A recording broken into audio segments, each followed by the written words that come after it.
Chapter 8. Mina Murray's Journal. Same day, 11 o'clock p.m. Oh, but I am tired. If it were not that I had made my diary a duty, I should not open it tonight. We had a lovely walk. Lucy, after a while, was in gay spirits, owing, I think, to some dear cows who came nosing towards us in a field close to the lighthouse and frightened the wits out of us. I believe we forgot everything except, of course, personal fear. And it seemed to wipe the slate clean and give us a fresh start. We had a capital severe tea at Robin Hood's Bay in a sweet little old-fashioned inn, with a bow window right over the seaweed-covered rocks of the Strand. I believe we should have shocked the new woman with our appetites. Men are more tolerant. Bless them. Then we walked home with some, or rather many, stoppages to rest. And with our hearts full of a constant dread of wild bulls, Lucy was really tired, and we intended to creep off to bed as soon as we could. The young curate came in, however, and Mrs. Westerna asked him to stay for supper. Lucy and I had both a fight for it with the dusty miller. I know it was a hard fight on my part, and am quite heroic. I think that someday the bishops must get together and see about breeding up a new class of curates, who don't take supper, no matter how they may be pressed to, and who will know when girls are tired. Lucy is asleep and breathing softly. She has more color in her cheeks than usual, and looks oh so sweet. If Mr. Holmwood fell in love with her, seeing only her in the drawing room, I wonder what he would say if he saw her now. Some of the new women writers will someday start an idea that men and women should be allowed to see each other sleep before proposing or accepting, but I suppose the new woman won't condescend in future to accept. She will do the proposing herself, and a nice job she will make of it too. There's some consolation in that. I am so happy tonight because dear Lucy seems better. I really believe she has turned the corner, and that we are over her troubles with dreaming. I should be quite happy if I only knew if Jonathan... God bless and keep him. The 11th of August, 3 a.m. Diary again. No sleep now, so I must as well write. I am too agitated to sleep. We have had such an adventure, such an agonizing experience. I fell asleep as soon as I had closed my diary. Suddenly, I became broad awake and sat up with a horrible sense of fear upon me and of some feeling of emptiness around me. The room was dark, so I could not see Lucy's bed. I stole across and felt for her. The bed was empty. I lit a match and found that she was not in the room. The door was shut, but not locked as I had left it. I feared to wake her mother, who has been more than usually ill lately, so threw on some clothes and got ready to look for her. As I was leaving the room, it struck me that the clothes she wore might give some clue to her dreaming intention. Dressing gown would mean house, dress outside. Dressing gown and dress were both in their places. Thank God, I said to myself. She cannot be far, as she is only in her nightdress. I ran downstairs and looked in the sitting room. Not there. Then I looked in all the other open rooms of the house, with an ever-growing fear chilling my heart. Finally, I came to the hall door and found it open. It was not wide open, but the catch of the lock had not caught. The people of the house are careful to lock the door every night, so I feared that Lucy must have gone out as she was. There was no time to think of what might happen. A vague, overmastering fear obscured all details. I took a big, heavy shawl and ran out. The clock was striking 1 as I was in the crescent, and there was not a soul in sight. I ran along the north terrace, but could see no sign of the white figure which I expected. At the edge of the west cliff above the pier, I looked across the harbor to the east cliff, in the hope or fear, I don't know which, of seeing Lucy in our favorite seat. There was a bright full moon with heavy black driving clouds, which threw the whole scene into a fleeting diorama of light and shade as they sailed across. For a moment or two, I could see nothing, as the shadow of a cloud obscured St. Mary's Church and all around it. Then, as the cloud passed, I could see the ruins of the abbey coming into view. And as the edge of a narrow band of light, as sharp as a sword cut, moved along, the church and the churchyard became gradually visible. Whatever my expectation was, it was not disappointed. For there, on our favorite seat, the silver light of the moon struck a half-reclining figure, snowy white. The coming of the cloud was too quick for me to see much, for shadow shut down on light almost immediately. But it seemed to me as though something dark stood behind the seat where the white figure shone, and bent over it.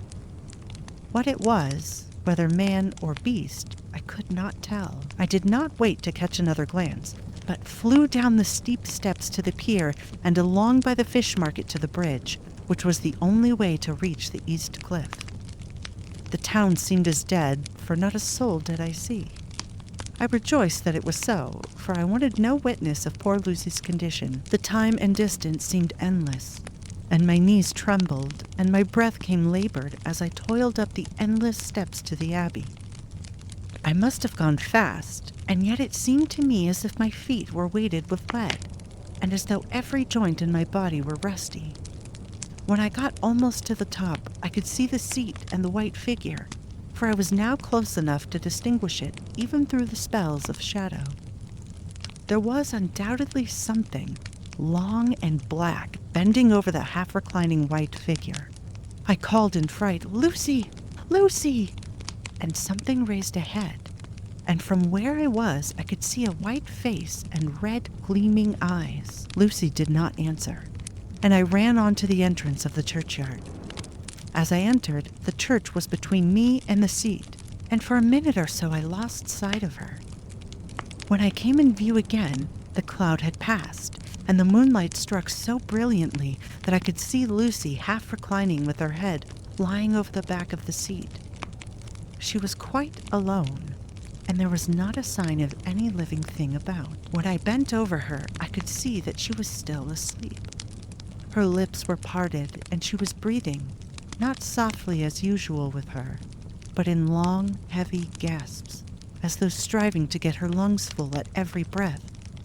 As I came close, she put up her hand in her sleep and pulled the collar of her nightdress close around her throat. Whilst she did so, there came a little shudder through her, as though she felt the cold.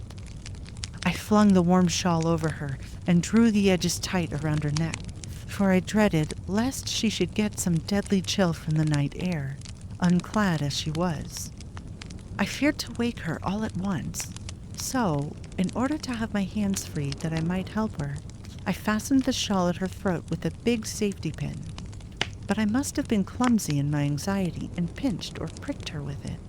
For by and by, when her breathing became quieter, she put her hand to her throat again and moaned. When I had her carefully wrapped up, I put my shoes on her feet and then began very gently to wake her. At first she did not respond, but gradually she became more and more uneasy in her sleep, moaning and sighing occasionally. At last, as time was passing fast, and for many other reasons, I wished to get her home at once. I shook her more forcibly, till finally she opened her eyes and awoke. She did not seem surprised to see me, as, of course, she did not realize all at once where she was.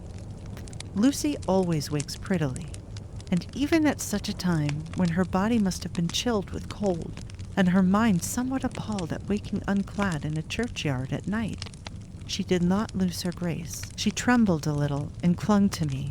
When I told her to come at once with me home, she rose without a word, with the obedience of a child.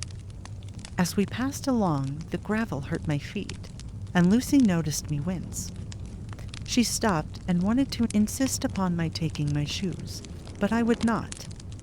However, when we got to the pathway outside the churchyard, where there was a puddle of water remaining from the storm, I daubed my feet with mud, using each foot in turn on the other, so that as we went home, no one, in case we should meet anyone, should notice my bare feet. Fortune favored us, and we got home without meeting a soul.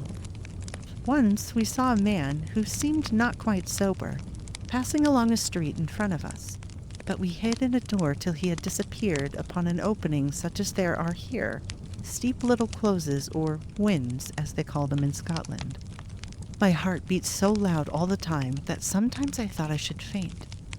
I was filled with anxiety about Lucy, not only for her health, lest she should suffer from the exposure, but for her reputation in case the story should get wind. When we got in and had washed our feet and had said a prayer of thankfulness together, I tucked her into bed.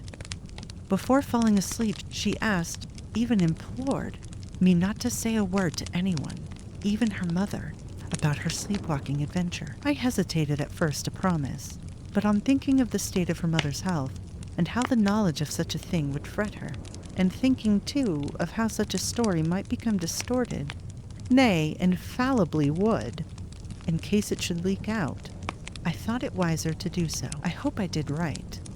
I have locked the door and the key is tied to my wrist, so perhaps I shall not be again disturbed. Lucy is sleeping soundly. The reflex of the dawn is high and far over the sea. Same day, noon. All goes well. Lucy slept till I woke her and seemed not to have even changed her side. The adventure of the night does not seem to have harmed her. On the contrary, it has benefited her, for she looks better this morning than she has done for weeks. I was sorry to notice that my clumsiness with the safety pin hurt her. Indeed, it might have been serious, for the skin of her throat was pierced. I must have pinched up a piece of loose skin and have transfixed it, for there are 2 little red points like pinpricks, and on the band of her nightdress was a drop of blood. When I apologized and was concerned about it, she laughed and petted me, and said she did not even feel it. Fortunately, it cannot leave a scar, as it is so tiny. Same day, night. We passed a happy day. The air was clear and the sun bright, and there was a cool breeze. We took our lunch to Mulgrave Woods, Mrs. Westerna driving by the road, and Lucy and I walking by the cliff path and joining her at the gate. I felt a little sad myself, for I could not but feel how absolutely happy it would have been had Jonathan been with me. But there, I must only be patient. In the evening, we strolled in the casino terrace and heard some good music by Spohr and Mackenzie and went to bed early. Lucy seems more restful than she has been for some time and fell asleep at once. I shall lock the door and secure the key the same as before, though I do not expect any trouble tonight, the 12th of August. My expectations were wrong, for twice during the night I was wakened by Lucy trying to get out. She seemed, even in her sleep, to be a little impatient at finding the door shut, and went back to bed under a sort of protest. I woke with the dawn and heard the birds chirping outside of the window. Lucy woke too, and, I was glad to see, was even better than on the previous morning. All her old gaiety of manner seemed to have come back, and she came and snuggled in bed beside me and told me all about Arthur. I told her how anxious I was about Jonathan, and then she tried to comfort me. Well, she succeeded somewhat, for though sympathy can't alter facts, it can help make them more bearable. The 13th of August. Another quiet day, and to bed with the key on my wrist as before. Again, I awoke in the night and found Lucy sitting up in bed, still asleep, pointing to the window. I got up quietly and, pulling aside the blind, looked out. It was brilliant moonlight, and the soft effect of the light over the sea and sky merged together in one great silent mystery was beautiful beyond words. Between me and the moonlight flitted a great bat, coming and going in great whirling circles. Once or twice it came quite close, but was, I suppose, frightened at seeing me, and flitted away across the harbor towards the Abbey. When I came back from the window, Lucy had lain down again and was sleeping peacefully. She did not stir again all night, the 14th of August. On the East Cliff, reading and writing all day, Lucy seems to have become as much in love with the spot as I am, and it is hard to get her away from it when it is time to come home for lunch, or tea, or dinner. This afternoon she made a funny remark. We were coming home for dinner and had come to the top of the steps up from the West Pier and stopped to look at the view, as we generally do. The setting sun, low down in the sky, was just dropping behind Kettleness. The red light was thrown over the East Cliff and the old Abbey, and seemed to bathe everything in a beautiful rosy glow. We were silent for a while, and suddenly Lucy murmured, as if to herself, "His red eyes again. They're just the same." It was such an odd expression, coming apropos of nothing, that it quite startled me. I slewed around a little so as to see Lucy well without seeming to stare at her, and saw that she was in a half-dreamy state, with an odd look on her face that I could not quite make out, so I said nothing, but followed her eyes. She appeared to be looking over at our own seat, whereupon was a dark figure seated alone.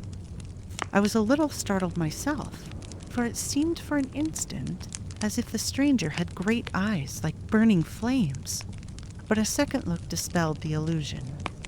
The red sunlight was shining on the windows of St. Mary's Church behind our seat, and as the sun dipped there was just sufficient change in the refraction and reflection to make it appear as if the light moved. I called Lucy's attention to the peculiar effect, and she became herself with a start, but she looked sad all the same. It may have been that she was thinking of that terrible night up there. We never referred to it, so I said nothing, and we went home to dinner. Lucy had a headache and went early to bed. I saw her asleep and went out for a little stroll myself.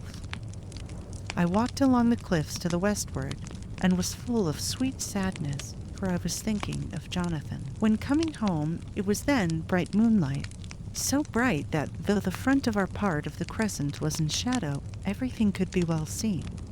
I threw a glance up at our window and saw Lucy's head leaning out. I thought that perhaps she was looking out for me, so I opened my handkerchief and waved it. She did not notice or make any movement whatever. Just then, the moonlight crept around an angle of the building, and the light fell on the window. There, distinctly, was Lucy with her head lying up against the side of the windowsill, and her eyes shut. She was fast asleep, and by her, seated on the windowsill, was something that looked like a good-sized bird. I was afraid she might get a chill, so I ran upstairs, but as I came into the room, she was moving back to her bed, fast asleep, and breathing heavily. She was holding her hand to her throat, as though to protect it from cold. I did not wake her, but tucked her up warmly. I have taken care that the door's locked and the window securely fastened. She looks so sweet as she sleeps, but she is paler than is her wont, and there is a drawn, haggard look under her eyes which I do not like. I fear she is fretting about something. I wish I could find out what it is. The 15th of August. Rose later than usual. Lucy was languid and tired and slept on after we had been called. We had a happy surprise at breakfast. Arthur's father is better and wants the marriage to come off soon. Lucy is full of quiet joy, and her mother is glad and sorry at once. Later on in the day she told me the cause. She is grieved to lose Lucy as her very own, but she is rejoiced that she is soon to have someone to protect her. Poor dear, sweet lady. She confided to me that she has got her death warrant. She has not told Lucy and made me promise secrecy. Her doctor told her that within a few months, at most, she must die, for her heart is weakening. At any time, even now, a sudden shock would be almost sure to kill her. Ah, we were wise to keep from her the affair of the dreadful night of Lucy's sleepwalking, the 17th of August. No diary for 2 whole days. I have not had the heart to write. Some sort of shadowy pall seems to be coming over our happiness. No news from Jonathan, and Lucy seems to be growing weaker, whilst her mother's hours are numbering to a close. I do not understand Lucy's fading away as she is doing. She eats well and sleeps well and enjoys the fresh air, but all the time the roses in her cheeks are fading, and she gets weaker and more languid day by day. At night I hear her gasping as if for air. I keep the key of her door always fastened to my wrist at night, but she gets up and walks about the room and sits at the open window. Last night I found her leaning out when I woke up, and when I tried to wake her, I could not. She was in a faint. When I managed to restore her, she was as weak as water and cried silently between long, painful struggles for breath. When I asked her how she came to be at the window, she shook her head and turned away. I trust her feeling ill may not be from that unlucky prick of the safety pin. I looked at her throat just now as she lay asleep, and the tiny wounds seem not to have healed. They are still open, and, if anything, larger than before, and the edges of them are faintly white. They are like little white dots with red centers. Unless they heal within a day or two, I shall insist on the doctor seeing about them. Letter. Samuel F. Billington and Son, Solicitors, Whitby. To Messrs. Carter, Patterson and Company, London, the 17th of August. Dear Sirs, herewith please receive invoice of goods sent by Great Northern Railway. Same are to be delivered at Carfax, near Purfleet, immediately on receipt at Goods Station, King's Cross. The house is at present empty, but enclosed please find keys, all of which are labeled. You will please deposit the boxes, 50 in number, which from the consignment in the partially ruined building forming part of the house and marked A on rough diagram enclosed. Your agent will easily recognize the locality, as it is the ancient chapel of the mansion. The goods leave by the train at 9:30 tonight, and will be due at King's Cross at 4:30 tomorrow afternoon. As our client wishes the delivery made as soon as possible, we shall be obliged by having teams ready at King's Cross at the time named, and forthwith conveying the goods to destination. In order to obviate any delays possible through any routine requirements as to payment in your departments, we enclose check herewith for £10, receipt of which please acknowledge. Should the charge be less than this amount, you can return balance. If greater, we shall at once send check for difference on hearing from you. You are to leave the keys on coming away in the main hall of the house, where the proprietor may get them on his entering the house by means of his duplicate key. Pray do not take us as exceeding the bounds of business courtesy and pressing you in all ways to use the utmost expedition. We are, dear sirs, faithfully yours, Samuel F. Billington and Son. Letter. Messrs. Carter, Patterson and Company, London. To Messrs. Billington and Son, Whitby, the 21st of August.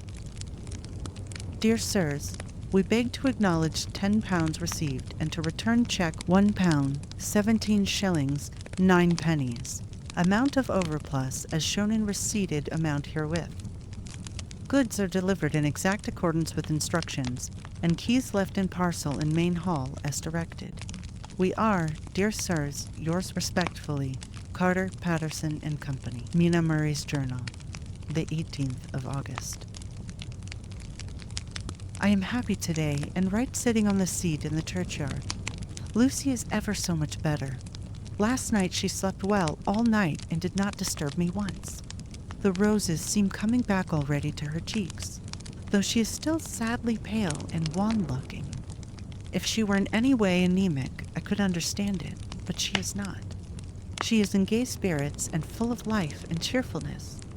All the morbid reticence seems to have passed from her, and she has just reminded me, as if needed any reminding, of that night, and that it was here, on this very seat, I found her asleep.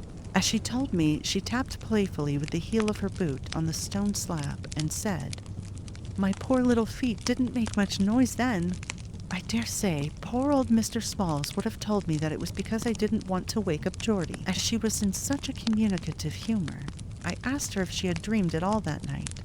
Before she answered, that sweet puckered look came into her forehead, which Arthur, I call him Arthur from her habit, says he loves. And indeed, I don't wonder that he does. Then she went on in a half-dreaming kind of way, as if trying to recall it to herself. I didn't quite dream, but it all seemed to be real. I only wanted to be here, in this spot. I don't know why, for I was afraid of something. I don't know what. I remember, though I suppose I was asleep, passing through the streets and over the bridge. A fish leaped as I went by, and I leaned over to look at it. And I heard a lot of dogs howling. The whole town seemed as if it must be full of dogs, all howling at once, as I went up the steps. Then I had a vague memory of something long and dark with red eyes, just as we saw in the sunset, and something very sweet and very bitter all around me at once. And then I seemed sinking into deep green water, and there was a singing in my ears, as I have heard there is to drowning men. And then everything seemed passing away from me.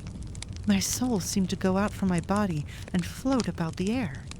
I seem to remember that once the West Lighthouse was right under me, and then there was a sort of agonizing feeling, as if I were in an earthquake, and I came back and found you shaking my body. I saw you do it before I felt you. Then she began to laugh. It seemed a little uncanny to me, and I listened to her breathlessly. I did not quite like it, and thought it better not to keep her mind on the subject, so we drifted on to other subjects, and Lucy was like her old self again. When we got home, the fresh breeze had braced her up, and her pale cheeks were really more rosy. Her mother rejoiced when she saw her, and we all spent a very happy evening together, the 19th of August. Joy, joy, joy! Although not all joy. At last, news of Jonathan. The dear fellow has been ill. That is why he did not write. I am not afraid to think it or say it, now that I know. Mr. Hawkins sent me on the letter, and wrote himself, oh so kindly. I am to leave in the morning and go over to Jonathan, and to help nurse him if necessary, and to bring him home. Mr. Hawkins says it would not be a bad thing if we were to be married out there. I have cried over the good sister's letter till I can feel it wet against my bosom, where it lies. It is of Jonathan, and must be next to my heart, for he is in my heart. My journey is all mapped out, and my luggage ready. I am only taking one change of dress. Lucy will bring my trunk to London, and keep it till I send for it may be that... I must write no more. I must keep it to say to Jonathan, my husband. The letter he has seen and touched must comfort me till we meet. Letter. Sister Agatha, Hospital of St. Joseph and St. Mary, Budapest. To Miss Wilhelmina Murray, the 12th of August. Dear Madam, I write by desire of Mr. Jonathan Harker, who is himself not strong enough to write, though progressing well, thanks to God and St. Joseph and St. Mary. He has been under our care for nearly 6 weeks, suffering from a violent brain fever. He wishes me to convey his love, and to say that by his post I write for him to Mr. Peter Hawkins, Exeter, to say, with his dutiful respects, that he is sorry for his delay, and that all of his work is completed. He will require some few weeks' rest in our sanatorium in the hills, but will then return. He wishes me to say that he has not sufficient money with him, and that he would like to pay for his staying here, so that others who need shall not be wanting for help. Believe me, yours, with sympathy and all blessings, Sister Agatha. P.S. My patient being asleep, I open this to let you know something more. He has told me all about you, and that you are shortly to be his wife. All blessings to you both. He has had some fearful shock, so says our doctor, and in his delirium his ravings have been dreadful. Of wolves and poison and blood, of ghosts and demons, and I fear to say of what. Be careful with him always, that there may be nothing to excite him of this kind for a long time to come. The traces of such an illness as his do not lightly die away. We should have written long ago, but we knew nothing of his friends, and there was on him nothing that anyone could understand. He came in the train from Klausenburg, and the guard was told by the station master that he rushed into the station shouting for a ticket for home. Seeing from his violent demeanor that he was English, they gave him a ticket for the furthest station on the way thither that the train reached. Be assured that he is well cared for. He has won all hearts by his sweetness and gentleness. He is truly getting on well, and I have no doubt will in a few weeks be all himself. Be careful of him for safety's sake. There are, I pray God, and St. Joseph and St. Mary, many, many happy years for you both. Dr. Seward's Diary, the 19th of August. Strange and sudden change in Renfield last night. About 8 o'clock he began to get excited and sniff about as a dog does when setting. The attendant was struck by his manner, and knowing my interest in him encouraged him to talk. He is usually respectful to the attendant, and at times servile, but tonight, the man tells me, he was quite haughty, would not condescend to talk with him at all. All he would say was, "I don't want to talk to you. You don't count now. The master is at hand." The attendant thinks it is some sudden form of religious mania which has seized him. If so, we must look out for squalls, for a strong man with homicidal and religious mania at once might be dangerous. The combination is a dreadful one. At 9 o'clock, I visited him myself. His attitude to me was the same as that to the attendant. In his sublime self-feeling, the difference between myself and attendant seemed to him as nothing. It looks like religious mania, and he will soon think that he himself is God. These infinitesimal distinctions between man and man are too paltry for an omnipotent being. How these madmen give themselves away! The real God taketh heed lest a sparrow fall, but the God created from human vanity sees no difference between an eagle and a sparrow. Oh, if men only knew! For half an hour or more, Renfield kept getting excited in greater and greater degree. I did not pretend to be watching him, for I kept strict observation all the same. All at once, that shifty look came into his eyes which we will always see when a madman has seized an idea, and with it the shifty movement of the head and back, which asylum attendants come to know so well. He became quite quiet, and went and sat on the edge of his bed resignedly, and looked into space with lackluster eyes. I thought I would find out if his apathy were real or only assumed, and tried to lead him to talk of his pets, a theme which had never failed to excite his attention. At first he made no reply, but at length said testily, "Bother them all. I don't care a pin about them." "What?" I said. "You don't mean to tell me you don't care about spiders?" Spiders at present are his hobby, and the notebook is filling up with columns of small figures. To this he answered enigmatically, "The bridemaidens rejoice the eyes that wait the coming of the bride. But when the bride draweth nigh, then the maidens shine not to the eyes that are filled." He would not explain himself, but remained obstinately seated on his bed all the time. All the time I remained with him. I am weary tonight and in low spirits. I cannot but think of Lucy and how different things might have been. If I don't sleep at once, chloral, the modern Morpheus. I must be careful not to let it grow into a habit. No, I shall take none tonight. I have thought of Lucy and shall not dishonor her by mixing the two. If need be, tonight shall be sleepless. Later. Glad I made the resolution, gladder that I kept to it. I had lain tossing about and had heard the clock strike only twice when the night watchman came to me, sent up from the ward to say that Renfield had escaped. I threw on my clothes and ran down at once. My patient is too dangerous a person to be roaming about. Those ideas of his might work out dangerously with strangers. The attendant was waiting for me. He said he had seen him not 10 minutes before, seemingly asleep in his bed, when he had looked through the observation trap in the door. His attention was called by the sound of the window being wrenched out. He ran back and saw his feet disappear through the window, and had at once sent up for me. He was only in his night gear and cannot be far off. The attendant thought it would be more useful to watch where he should go than to follow him, as he might lose sight of him whilst getting out of the building by the door. He is a bulky man and couldn't get through the window. I am thin, so with his aid I got out, but feet foremost, and as we were only a few feet above ground, landed unhurt. The attendant told me the patient had gone to the left and had taken a straight line, so I ran as quickly as I could. As I got through the belt of trees, I saw a white figure scale the high wall which separates our grounds from those of the deserted house. I ran back at once, told the watchman to get 3 or 4 men immediately and follow me into the grounds of Carfax, in case our friend might be dangerous. I got a ladder myself, and crossing the wall, dropped down on the other side. I could see Renfield's figure just disappearing behind the angle of the house. So I ran after him. On the far side of the house, I found him pressed close against the old iron-bound oak door of the chapel. He was talking, apparently to someone, but I was afraid to go near enough to hear what he was saying, lest I might frighten him and he should run off.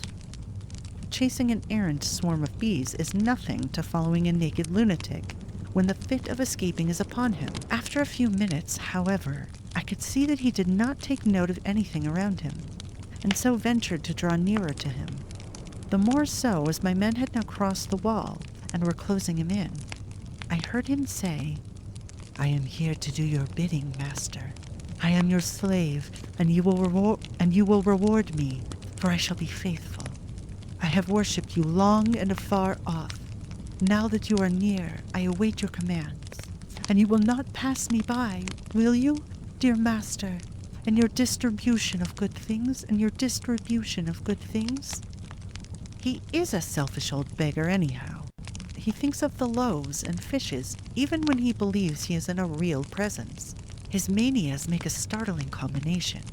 When we closed in on him, he fought like a tiger. He is immensely strong, for he was more like a wild beast than a man. I never saw a lunatic in such a paroxysm of rage before, and I hope I shall not again. It is a mercy that we have found out his strength and his danger in good time. With strength and determination like his, he might have done wild work before he was caged. He is safe now at any rate.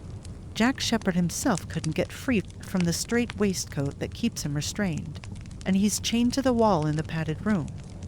His cries are at times awful, but the silences that follow are more deadly still, for he means murder in every turn and movement. Just now he spoke coherent words for the first time. I shall be patient, master. It is coming, coming, coming. So I took the hint and came too. I was too excited to sleep, but this diary has quieted me, and I feel I shall get some sleep tonight. End of chapter 8.